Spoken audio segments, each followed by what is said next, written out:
Mean राशि वालों, आपके सबसे बड़े मित्र हैं यह एक देवता। इन्हें आपने अब तक पहचान नहीं पाया है। ये हमेशा आपके आसपास रहते हैं। इनकी आपके ऊपर पूरी नजर रहती है। और एक बात हम यहाँ पर आपको बता दें कि हमने अपने पिछले कई वीडियो में आपको पितृ देवता, कुल देवता, आराध्य देव आदि के बारे में बहुत बताया है, लेकिन इन देवता के बारे में हमने आपको अब तक कभी नहीं बताया है। लेकिन एक और बात है जो बड़ी ही आश्चर्यजनक है कि जितने भी देवताओं के बारे में हमने आपको अब तक बताया है, उन सब से कहीं जल्दी आपको करोड़पति, आपके जीवन में खुशियां, आपकी हर मनोकामना पूरी करने की शक्ति इन देवता के पास है। जी हाँ प्यारे मित्रों, और हम गारंटी के साथ कहते हैं कि आपको अब तक इन देवता के बारे में कभी किसी ने नहीं बताया है। तो इस वीडियो को आप पूरा देखें, क्योंकि इस वीडियो में हमने आपके सबसे बड़े मित्र इन्हीं देवता के बारे में सारी जानकारी विस्तार से बताई है। और हम आपको अब 100% गारंटी के साथ कहते हैं कि आपकी हर एक मनोकामना अब हर हालत में पूरी होगी ही होगी, क्योंकि यह ज्ञान जिस भी इंसान को इस धरती पर आज तक मिला है, तो ऐसा कभी हुआ ही नहीं कि उसके जीवन में बदलाव ना आए हो, उसकी हर इच्छा मनोकामना पूरी ना हुई हो। तो बस निवेदन आपसे एक ही है कि आप इस वीडियो को पूरा देखें, अंत तक देखें, समय निकाल कर देखें, क्योंकि यह आपके भाग्य को बदल देने की शक्ति रखता है। तो जयकारा बोलो माता रानी का, जगत माई महामाई माँ भद्रकाली की जय बोलो, माता रानी के सांचे दरबार की जय बोलो। तो स्वागत करते हैं आप सभी का मीन मंथन यूट्यूब चैनल में। प्रिय बंधुओं, अक्सर आप लोगों के हमारे पास मैसेज आते हैं और तरह तरह की समस्याएं आप लोग मैसेज में बताते हैं। कोई कहता है गुरुजी नौकरी नहीं लग रही है, कोई कहता है कि पति पत्नी के बीच बहुत कलेश है, और कोई कहता है कि गुरुजी कर्जे से बहुत परेशान हैं, और किसी किसी के यहाँ तो आमदनी ही लगभग रुक चुकी है, काम धंधे व्यापार सब ठप पड़े हैं, और किसी की प्रेम से जुड़ी हुई समस्याएं हैं। अब प्रिय बंधुओं, समस्याएं चाहे कोई भी हो, लेकिन इन समस्याओं के मूल में कारण एक ही होता है। अब इसे आप कुछ इस प्रकार से समझ सकते हैं कि आपके शरीर में तरह तरह की बीमारियां यदि आ रही हैं, कभी जुकाम होता है, कभी बुखार होता है, कभी पेट में दर्द होता है, या फिर कभी सिर्फ शरीर में यूं ही दर्द रहता है, तो असल में ये बीमारियां अलग अलग जान पड़ती हैं, लेकिन इन बीमारियों के मूल में, केंद्र में समस्या एक ही है कि आपकी इम्यूनिटी यानी कि रोगों से लड़ने की क्षमता कमजोर हो चुकी है। यदि कोई ऐसी प्रक्रिया है जिससे कि आपकी रोगों से लड़ने की क्षमता को बढ़ा दिया जाए, तो आपके पास ये छोटी मोटी बीमारियां कभी आएंगी ही नहीं। ठीक यही होता है जब आपके आसपास दिव्य शक्तियों का आवरण, या यूं कहें कि देवी देवताओं की कृपा कमजोर पड़ जाती है, तो आपके जीवन में ये छोटी मोटी परेशानियां जो कभी कभी बढ़ भी जाती हैं, इकट्ठी होने लगती हैं, और आपके कामों में रुकावट बिना मतलब में आती रहती है। बनते हुए काम भी आखिरी में जाके रुक जाते हैं, अटक जाते हैं। जी हाँ प्यारे मित्रों, अब वैसे तो हम अपने हर वीडियो में आपको किसी न किसी प्रकार की समस्या का समाधान बताते ही हैं, और उन उपायों को करने से कई लोगों को लाभ प्राप्त होते भी हैं, लेकिन हमारे मन में हमेशा एक बात खटकती थी कि काश कोई ऐसी व्यवस्था होती, कोई एक ऐसा उपाय होता जिससे कि आप लोगों को तुरंत लाभ प्राप्त होना शुरू हो जाए। जी हाँ मित्रों, तो हमने बहुत खोजबीन की, विचार किया, खूब चर्चा की, और उसके बाद हमें पता चला एक ऐसे देवता के बारे में जो हमेशा आपके आसपास रहते हैं। जी हाँ मित्रों, और वे आपके ऊपर यदि कृपा कर दें तो आप रातों रात, जी हाँ मित्रों, आज रात को आप सोइए और सुबह आप अपनी समस्या का समाधान पा लेंगे। जी हाँ मित्रों, अब मान लो कि आपकी समस्या पैसे रुपए को लेकर है, तो कल से ही आपके जीवन में पैसे के आने के ऐसे ऐसे रास्ते बन जाएंगे जिनके बारे में आप खुद सोचकर चौंक जाएंगे। यदि आप किसी का प्यार पाना चाहते हैं, तो कल से ही वह आपकी ओर आकर्षित होना शुरू हो जाएगा। ऐसे अजीबोगरीब और विचित्र सी घटनाएं आपके जीवन में होने लगेंगी जिनके बारे में आप सोचा तो करते थे कि काश यह आपके जीवन में हो जाए, लेकिन कभी हुआ नहीं, कभी वे सुख आपको मिले नहीं। वे सुख आपके जीवन में अचानक आने लग जाएंगे। बस इन देवता की कृपा आपको चाहिए। तो कहने का मतलब यह हुआ कि ये देवता जो हैं, वे आपके सबसे बड़े हितैषी देवता हुए, सबसे बड़े मित्र देव हुए। वैसे तो सभी देवी देवता आपके मित्र हैं ही, उन्हें छोड़ना नहीं है। जब हम आपको इन देवता के बारे में सारी बातें विस्तार से बताएंगे, तो हम यह नहीं कह रहे कि आप अन्य देवी देवताओं की पूजा करना छोड़ दो, उनमें आस्था विश्वास रखना छोड़ दो। उनका अपना महत्व है, उनकी अपनी कृपा है, उनमें जो आपकी आस्था है, भाव है, उसे अवश्य बनाकर ही रखना। आप ऐसा कभी नहीं कर सकते कि एक देवी देवता की पूजा पाठ को अधूरा छोड़कर दूसरे देवी देवता से आप कृपा पा लेंगे। यह तो कभी आप सपने में भी मत सोचना। तो जिसमें आपका भाव है उन्हें तो आप साध कर रखिए, उनकी साधना, उनकी पूजा पाठ करते रहिए। लेकिन इनके बारे में जो हम अब आपको बताएंगे, इनके लिए आपको कुछ हम उपाय अवश्य बताएंगे। उन उपायों को आप कर लेना, बस इतने से ही आपका काम बन जाएगा। अब एक बात और हम आपसे कहना चाहते हैं प्रिय बंधुओं, कि श्री तुलसीदास जी ने रामायण में लिखा है कि धीरज धर्म मित्र और नारी आपत्काल परखिए चारी।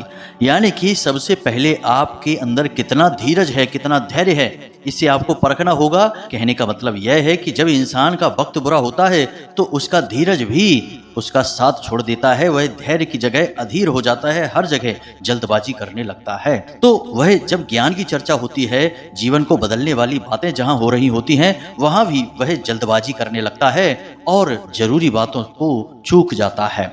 तो आपको ऐसा नहीं करना है। आपके बुरे वक्त में, यानी जब आप परेशानी में हैं, उस समय आपको अपने धैर्य की पूरी परीक्षा लेनी होगी, क्योंकि ऐसे वक्त में यही चार तो हैं जो आपको मुसीबत से बाहर निकालेंगे। धीरज, धर्म, मित्र और नारी, यानी कि ये चार ऐसे हैं जो आपके सबसे अच्छे मित्र हैं और आपको हर परेशानी से बाहर निकालने की क्षमता रखते हैं। बस आपको इनके ऊपर पूरा भरोसा रखना होगा और इनके अनुसार चलना होगा। तो बस मित्रों, उम्मीद करते हैं कि आप इस वीडियो को पूरा देखेंगे, अंत तक देखेंगे और अपने जीवन को अपने हाथों से बदल डालेंगे। तो चलिए इस बेहद ज्ञानवर्धक वीडियो की शुरुआत करते हैं। लेकिन इससे पहले हम चाहेंगे कि आप माता रानी को आभार अवश्य व्यक्त करें और कमेंट बॉक्स में एक बार नहीं 3 बार लिखना, जय मां भद्रकाली, कृपा करो। माता रानी की विशेष कृपा और आशीर्वाद आपको प्राप्त होंगे।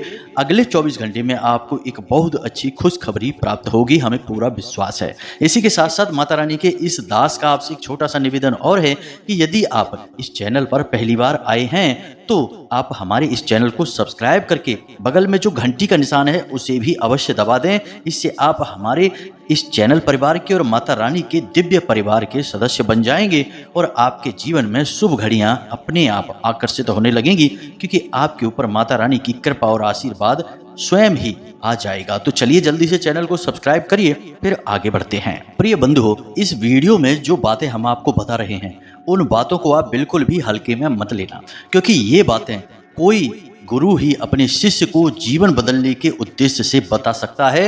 ये बातें बहुत ही जरूरी हैं, बारीक हैं और गुप्त हैं।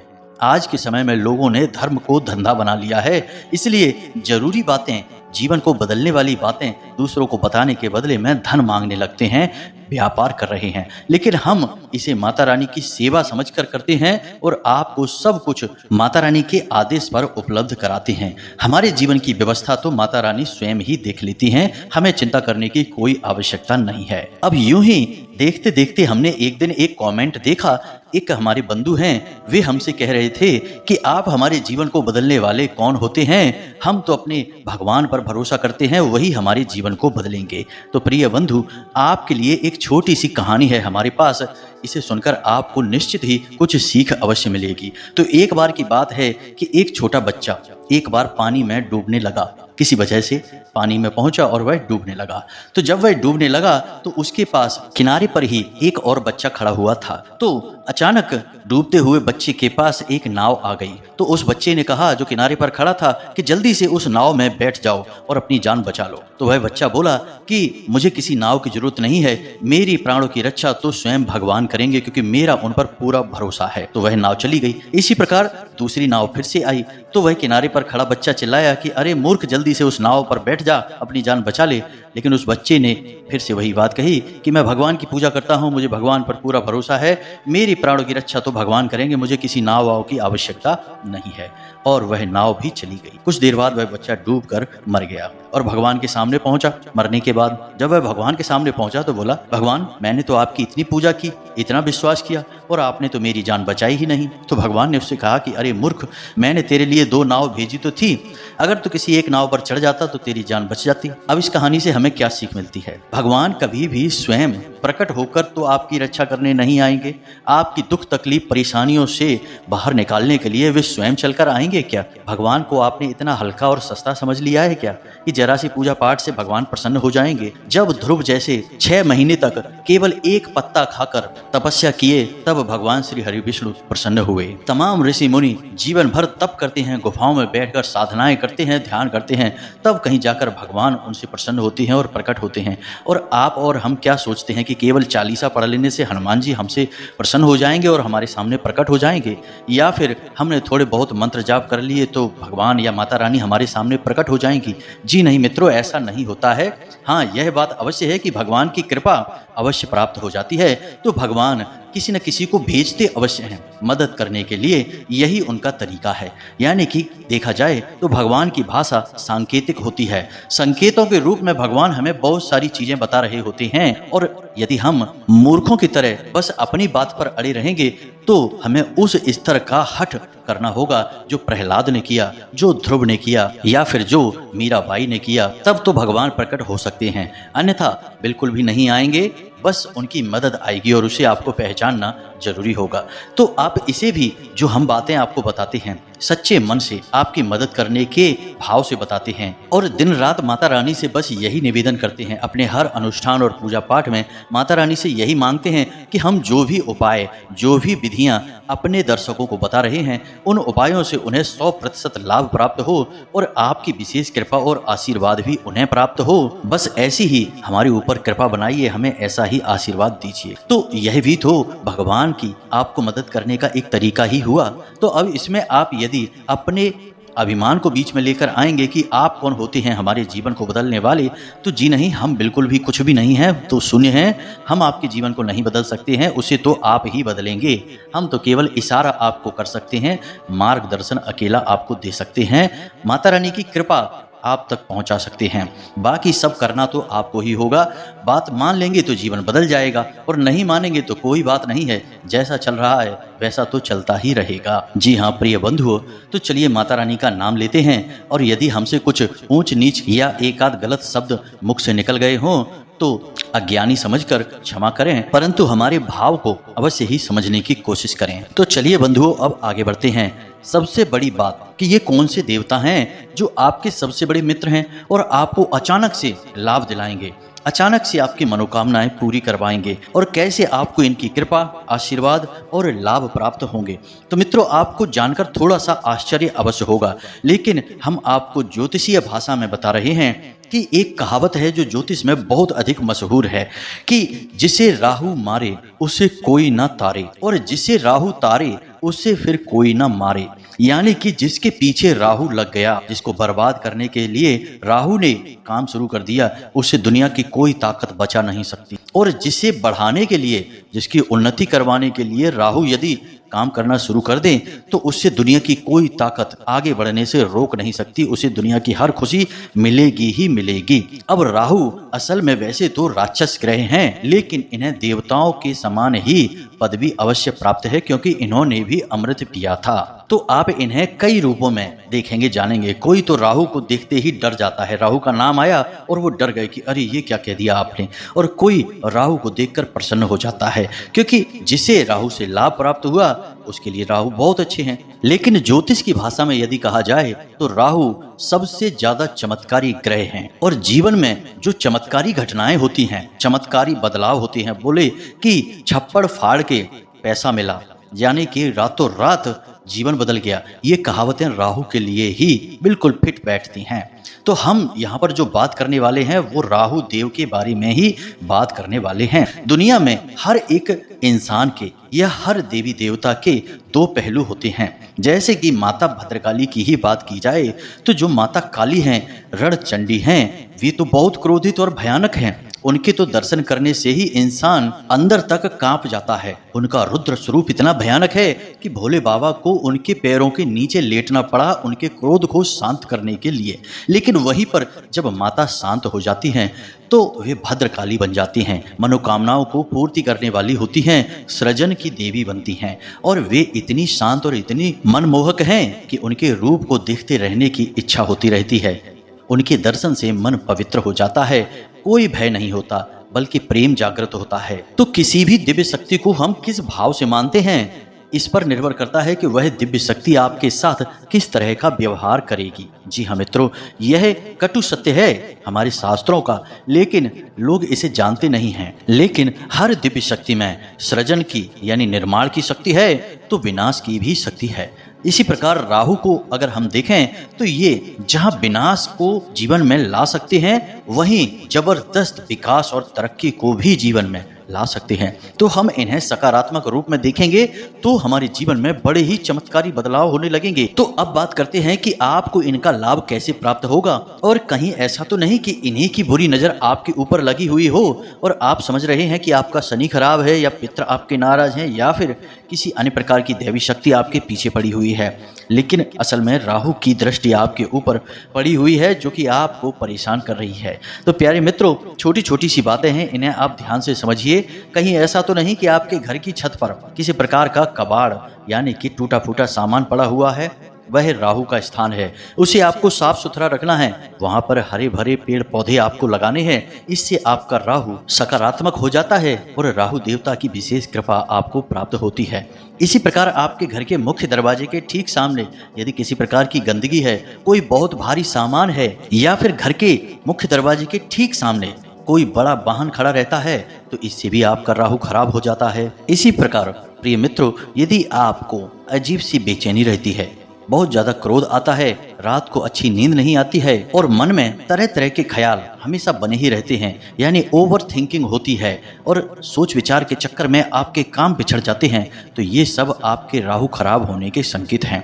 अब इन संकेतों को हम आपको इसलिए बता रहे हैं कि आपको इससे पता चलेगा कि आपके राहु में समस्या है और आप इसे बलवान बना सकते हैं। और जब यह बलवान होगा तो आपको ऐसे ऐसे विचित्र और अजीबोगरीब लाभ देगा जो आपने कभी सोचे भी नहीं होंगे, यानी कि चमत्कार आपके जीवन में घटित होने शुरू हो जाएंगे। अब आपने जैसे किसी से कोई बात बोली और उसने उस बात का कुछ और ही मतलब निकाल लिया और बाद में आपसे बुराई मानी या फिर झगड़ा करने लगा, बहस करने लगा, जबकि आपके अंदर से कोई ऐसी इच्छा नहीं थी कि आप उसके लिए कोई गलत बात कह रहे हो। असल में आप तो उससे अच्छी बात ही कह रहे थे, लेकिन उस अच्छी बात का मतलब गलत निकला।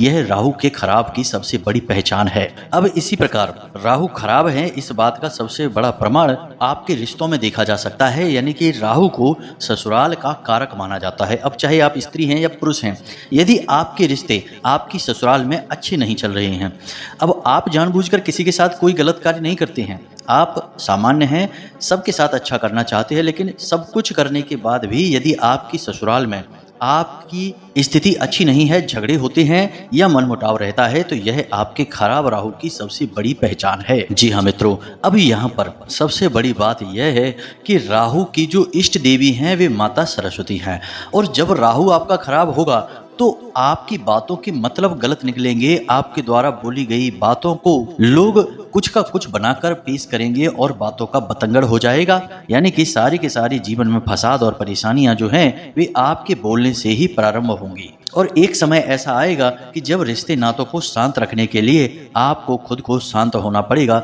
लोगों से बातचीत करनी बंद कर देनी होगी, तभी शांति होगी। यह आपके राहु के खराब होने का सबसे बड़ा प्रमाण है। जी हाँ मित्रों, तो अब इन सब बातों से आपको अपने राहु के खराब होने की स्थिति का पता चलेगा। और हम आपको बता दें कि इस संसार में जितने भी लोग हैं उनमें से 70 से 80% लोग ऐसे हैं जिनका कि राहु अक्सर खराब ही रहता है, इसीलिए राहु को राक्षस ग्रह या दुष्ट ग्रह मानते हैं।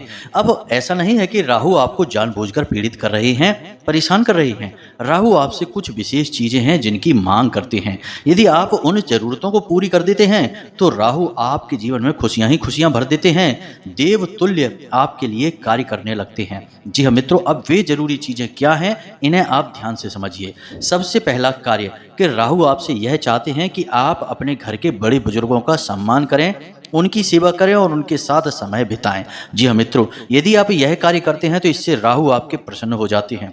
महिलाओं का सम्मान करना, हमेशा उनकी तारीफ में कुछ न कुछ बातें कहना। जी हाँ मित्रों, यह एक टोटका है, इसे आप ध्यान से समझिए। जो भी महिलाएं आपके आसपास हैं, यानी आपकी सहकर्मी हैं या आपकी घर में जो आपके रिश्ते वाली हैं, आपकी बहन है, माँ है, आपकी पत्नी है, जो भी है आपके, आप उनकी तारीफ करिए, उनके कार्य के बारे में अच्छी अच्छी बातें बोलिए। कोई सहकर्मी है तो उसके काम की तारीफ करिए, आपकी पत्नी है तो उनकी किसी और बात की तारीफ करिए, उनकी खूबसूरती की तारीफ करिए, या जो भी कुछ है। आप यदि ऐसा करते हैं तो आपका राहु बहुत अधिक प्रसन्न हो जाता है। जी हाँ मित्रों, क्योंकि राहु का संबंध स्त्री से बहुत अधिक होता है, गहराई से यह जुड़ा रहता है। क्योंकि हमने आपसे पहले ही कहा कि राहु की जो अधिष्ठात्री देवी हैं वे माता सरस्वती हैं और राहु माँ दुर्गा के आराधक हैं। तो आप यहीं से समझिए कि देवियों में उनकी कितनी आस्था है। तो यह कार्य आपको अवश्य करना है। अब एक सबसे जरूरी कार्य आपको करना है कि आपके घर का जो दक्षिणी कोना है, जिसे हम कहते हैं कि आपके घर की जो दक्षिणी दिशा है, जिसे हम यम की दिशा भी कहते हैं, उस दिशा में आपको एक खाली गमला रखना है। जी हाँ मित्रों, गमला जिसमें हम पौधे लगाते हैं, वैसा एक गमला आप बाजार से खरीद कर लाइए। प्लास्टिक का गमला नहीं होना चाहिए, सीमेंट का हो, मिट्टी का हो, लेकिन प्लास्टिक का नहीं हो। आप एक ऐसा गमला लाइए और उसे अपने घर की दक्षिणी दीवार के पास रख दीजिए। बस यूं ही खाली गमला, और उसमें कुछ भी आपको रोपित नहीं करना है, मिट्टी नहीं डालनी है, पानी नहीं डालना है, बस यूं ही उसे छोड़ देना है। यह राहु का एक बहुत ही शक्तिशाली उपाय है। ऐसा करने से आपके घर में सबसे पहला संकेत यह आएगा कि किसी भी प्रकार की बीमारी है, आपसी विवाद है घर में, या फिर लोगों के बीच तनाव रहता है, तो वह तुरंत शांत हो जाएगा, आपसी प्रेम बढ़ने लगेगा और घर से बीमारी बाहर निकल जाएगी। अब दूसरा उपाय कि आपको सोमवार के दिन और शनिवार के दिन भगवान भोलेनाथ को जल अर्पित करना है और उस जल में आपको काले तिल अवश्य मिला लेने हैं और थोड़ा सा आपको गुड़ भी मिला लेना है। बस इतना सा आपको करना है। इससे भी आपके राहु आपके लिए सकारात्मक लाभ देना शुरू कर देंगे।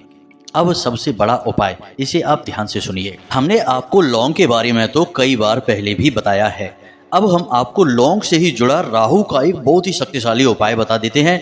इसे आपको अवश्य ही करना है। जब भी आप घर से बाहर निकलें तो लौंग का एक जोड़ा तो स्वयं के लिए जेब में रखकर निकलें, और जब भी आप घर में वापस प्रवेश करें तो उस लौंग के जोड़े को पीछे की ओर फेंक कर सीधे घर में प्रवेश कर जाएं। यह तो आपके स्वयं के लिए हो गया। अब आपको करना यह है कि कुछ लौंगें आप अपनी जेब में एक्स्ट्रा में यानी अतिरिक्त रख के निकलें और बाहर आपको मिलने वाले लोगों को आप लौंग दे दें। जी हाँ मित्रों, कोई आपका मित्र है तो आप उसे किसी बहाने से लौंग दे दें। कोई आपका सहकर्मी है, उसे भी आप एक लौंग दे दें। बहाना आप चाहे कुछ भी बना सकते हैं। उससे कह दें कि आपका गला साफ हो जाएगा, जुकाम नहीं होगा, कफ की समस्या नहीं होगी। यानी कि लौंग आपको अपने किसी प्रिय को देनी है, आपके साथी को देनी है, जो आपके नज़दीक है उसे आपको देनी है। बस इतना सा आपको करना है, ज़्यादा नहीं। बस दिन में 1-2 लोगों को आप एक एक लौंग दे दीजिए। इससे राहु आपका मजबूत हो जाएगा। और हफ्ते में एक बार जब आपको समय मिले तो आपको एक छोटी सी पोटली बनानी है काले रंग के कपड़े की, और उस पोटली में आपको काले तिल, लौंग का एक जोड़ा रख देना है और उसे काले धागे से लपेटकर किसी बहते हुए जल में प्रवाहित कर देना है। बस इतना सा कार्य करना है। ये कुछ छोटे छोटे से कार्य हैं जो आपको अवश्य ही कर लेने चाहिए। इनसे राहु देव प्रसन्न हो जाते हैं और आपके जीवन में चमत्कारी घटनाएं घटनी शुरू हो जाएंगी। हम कह चुके हैं आपसे पहले भी कई बार कि जिसको राहु तारे उसे फिर कोई ना मारे।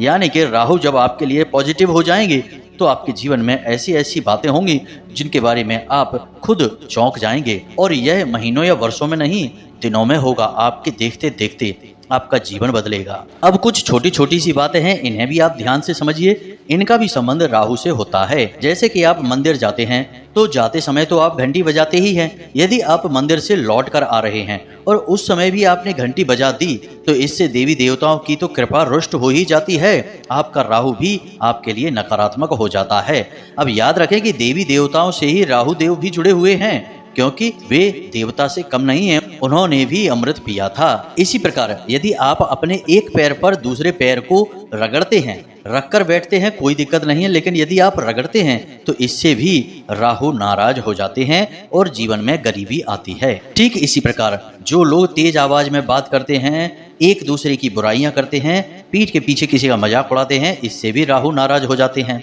ठीक इसी प्रकार जो लोग खाना खाते वक्त खाना समाप्त होने के बाद उसी थाली में अपने हाथ जूठे धो देते हैं, इससे भी राहु नाराज होते हैं और धन हानि होती है। इसी प्रकार प्रिय बंधुओं, जो लोग अपने घर में फटे पुराने जूते चप्पलों के ढेर लगा कर रखते हैं, यानी कि ऐसे जूते चप्पल जिनमें अब समस्या आ चुकी है, जो छोटे हो गए हैं या पुराने हैं या फट चुके हैं, उन्हें भी घर में इकट्ठे करके रखा है, प्रयोग में नहीं ले रहे हैं, ऐसे जूते चप्पल घर में होते हैं तो माता लक्ष्मी रुष्ट होती हैं, राहु नाराज हो जाते हैं। तो बस इन छोटी छोटी बातों को ध्यान में रखिए। जो हमने उपाय बताए हैं आपको, इन उपायों को आप करिए और कुछ ही दिनों में आप परिवर्तन को खुद महसूस करेंगे।